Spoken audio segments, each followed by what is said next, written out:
Halo guys, kembali lagi di channel Brilliant Legacy ya. Kali ini kita mau cek, biasa di notifikasi sudah banyak bermunculan seperti ini ya, laporan bulanan registrasi pemegang efek.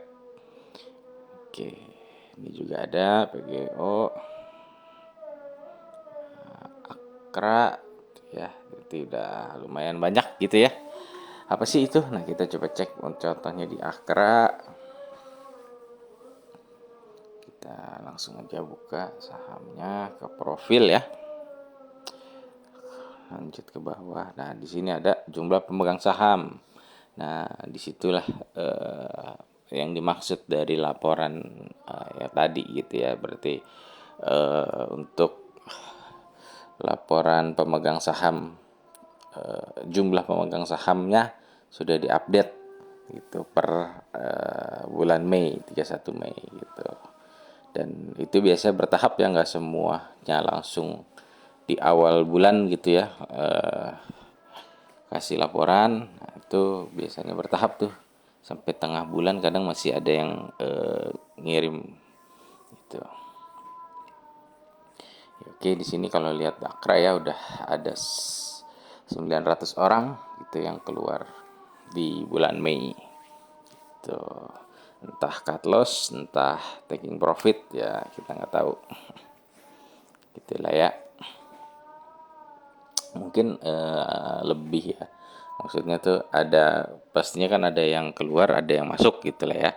Nah, cuma kan di sini dari angkanya ternyata secara kuantitas orangnya itu lebih banyak yang keluar, lebih banyak yang jual gitu. Oke, nah biasanya gua memanfaatkan filter ini ya. Tuh. Nah, sebenarnya nggak usah bikin filter sendiri, ternyata eh, ada di sini ada populer. Nah, eh, di paling bawah ada namanya most shareholder decrease. Oke, kita cari yang lebih banyak ditinggal lah gitu ya. Tapi nggak cuma itu doang ya, kita lihat lagi nanti fundamentalnya seperti apa. Seperti itu. Jadi kita lihat di sini. Oke, kita lihat dari 1 bulan terakhir. Ternyata yang banyak BRIS. Nah, cuma BRIS apakah udah update atau belum? Itu yang jadi pertanyaan ya. Tuh, apakah dia masih pakai data bulan April? Masih pakai data bulan April. Yang bulan Mei kita nggak tahu gitu.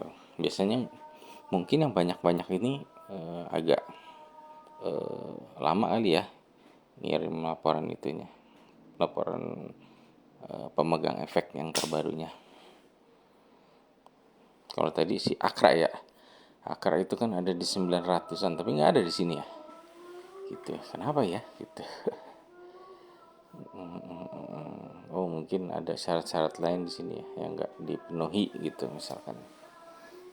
Oke, ternyata dalam 3 bulan terakhir juga harus ada. Nah, itulah.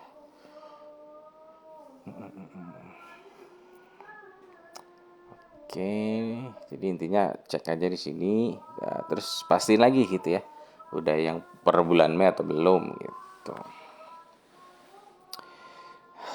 Oke, BRIS nanti kita lihat ya. Kemarin kita udah watchlist gitu ya. Kalau di bulan Mei ternyata banyak ditinggal lagi, ya menarik lah untuk dipantau. Salah. Mana sih ini ya? Oke, tadi Akra gitu ya. Nah, tinggal dilihat nih kalian saham yang kalian watchlist biasanya akan masuk nih laporannya di sini, notifikasinya. Seperti itu. Oke, itu Forex. Nah, Forex ini karunya akan banyak nih ya yang keluar karena saham IPO biasanya seperti itu. Banyak yang beli di awal terus keluar. Nah, di sini ada 8.000 ya. Ada 8 ribuan yang udah keluar dari saham Forex. Ya harusnya sih udah taking profit lah ya gitu ya. Kalau yang memang beli di apa namanya, beli di IPO terus jual di hari pertama atau hari kedua ya, kalau nggak salah dia tuh naik lumayan ya, 2 kali atau 3 kali gitu arahnya itu.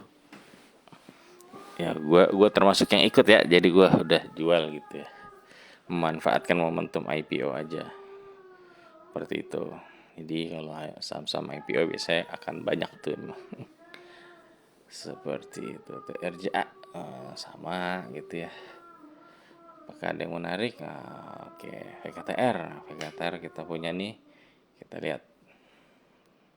Semoga banyak yang keluar. Oke, nggak banyak-banyak banget tapi setidaknya ada 20 orang yang keluar. Oke, ada lagi yang menarik yang Bitek. Nah, Bitek juga ada kita. Kok udah panjang banget ya? Tuh. Wih, malah nambah coy 3 bulan terakhir. Luar biasa.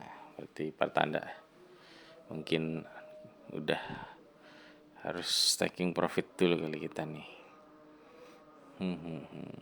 Goto. Goto. Oke, baru masuk juga. Ya, baru masuk. Ya belum lama ya. Waktu ada genjang-genjing itu, wih ternyata malah tambah banyak coy yang masuk di bulan Mei. Oke, di padahal dari Desember itu lumayan banyak ya. Terutama di Januari tuh banyak yang udah keluar. Wih, di bulan Mei penuh lagi tuh karena ada rumor mau merger itu kali ya. Gitu.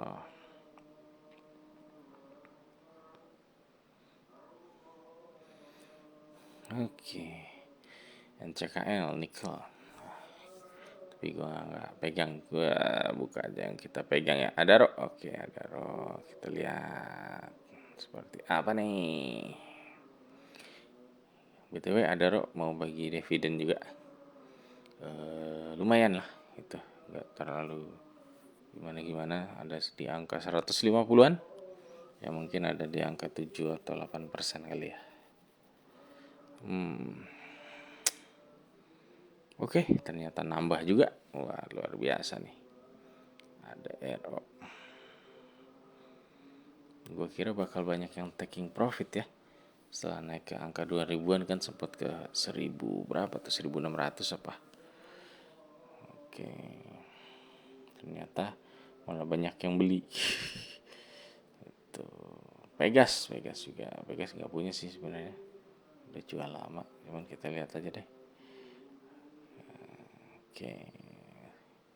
Oke, mungkin karena dia mau bagi dividen juga ya. Dividennya lumayan gede juga, bro. 181 per lembar saham kalau nggak salah. Coba kita lihat. 182 malah. Oke, berarti di harga sekarang dia sudah 10% berarti ya, kurang lebih. Dari 1800-an deh.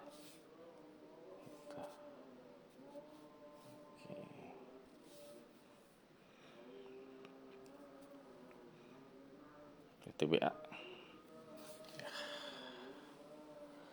Seperti apa PTBA juga. Oh, dia kita menanti-nanti nih ya. Ya, PTBA biasanya kan bagi dividen gede tuh. Itu apakah di tahun ini akan seperti itu juga? Kita coba lihat. Oh, di tahun lalu bagi dividennya over ya. Artinya sampai hampir 300% dari keuntungan. Berarti kan ada laba yang ditahan di tahun-tahun sebelumnya akhirnya dibagikan di tahun 2024 itu. Jadi ya gede banget lah ya gitu. Nah, yang jadi pertanyaan di bulan di tahun 2025 ini nanti, apakah dia akan seperti itu lagi gitu atau enggak gitu. Kalau kita lihat dari EPS ya, EPS-nya itu. Coba kita lihat dia bagiin dividen terakhir kapan ya. Oke, oke, dia tuh bagi dividen sekali, ya, sekali di tiap tahun nih. Kalau lihat 3 tahun terakhir ya, antara Mei, Juni atau Juli lah, di kisarannya di bulan-bulan inilah gitu ya. Oke, berarti dia langsung baginya sekali. Kita lihat di sini kita statistik ya. Oke, nah di statistik ini kok payout ratio-nya sampai 200% sih ya gitu. Padahal kan sebenarnya kalau lihat dari cuannya di 2024 gitu ya, apa namanya, lihat di cuan di bukan, lihat cuan di 2023 kan, kalau dibagi dari 2024 ya misalkan, itu EPS-nya 500, yang dibagiin cuma 397, ya artinya nggak nyampe 200% dong gitu harusnya ya gitu. Nggak tahu tuh kenapa angkanya begitu ya, rada aneh juga. Oke, ini di 2024 cuannya turun ya dibanding 2023. Nah, di 2025 ini apakah akan dibagikan sebesar itu lagi atau enggak? Nah, itu yang jadi misteri dan menarik gitu ya. Artinya kalau dia bagi di 3.000 aja itu udah 10% lah tuh ya minimal. 3.000 di 300 gitu ya. Dari 443 ini kita cuma dibagiin misalkan berapa puluh persennya gitu. Nah, itu terus dapatnya cuma 300 misalkan. Nah, itu udah 10% lebih tuh. Oke, jadi PTWA cukup menarik untuk ditunggu. GGRP, wih, akhirnya ada informasi juga dari saham kita yang nyangkut cukup lama nih gitu, karena disuspend dan dia mau RUPS ya, katanya dia mau red issue. Nah, itu yang kita tunggu-tunggu tuh gitu, kapan dia mau red issue. Sebenarnya simple aja nih, kita mau keluar aja gitu biar bisa dipakai di saham lain duitnya gitu daripada disuspend nggak bisa diapa-apain ya gitu. Walaupun dari sisi bisnis ya mungkin baja kurang menarik ya, karena tarif importnya itu kalau ke Amerika dinaikin tuh sama Donald Trump gitu. Kalau misalkan dia ekspornya lebih banyak ke Amerika, otomatis akan pengaruh ke penghasilannya tuh. Tapi nggak tahu sih, nanti kita cek lagi dah di laporan keuangan ya. Gue lupa dia itu lebih banyak ke mana gitu ya ekspornya, kayak gitu. Oke, kita tunggu aja nanti RUPS-nya seperti apa. Oke, apalagi yang ANJT nih. Kita lihat lebih banyak yang keluar apa yang masuk. Lebih banyak yang masuk lah. Ada 57 yang baru. Ada lagi Pewon. Nah, Pewon juga. Oke, Pewon. Kita lihat lagi. Apakah menarik nih? Oke, banyak tuh, berkurang juga 700-an di bulan Mei ya. Udah banyak yang profit taking mungkin gitu. Ya, oke. Kemarin kita mau profit taking ragu-ragu ya. Malah balik lagi harga sekarang. Kayak gitu deh. Amin channel. Oke, nanti kita bacain lah public expose-nya. Men. Oke, tapi gue udah keluar tadi di men. Jadi gue jual di 46 447 ya, lupa gue. Padahal sempat ke 50 tuh ya ternyata. Hehehe. Oke deh, itu aja bro. Udah 15 menit. Oke, semoga ya nanti dicek aja di notifikasi kalian, dicek seperti itu.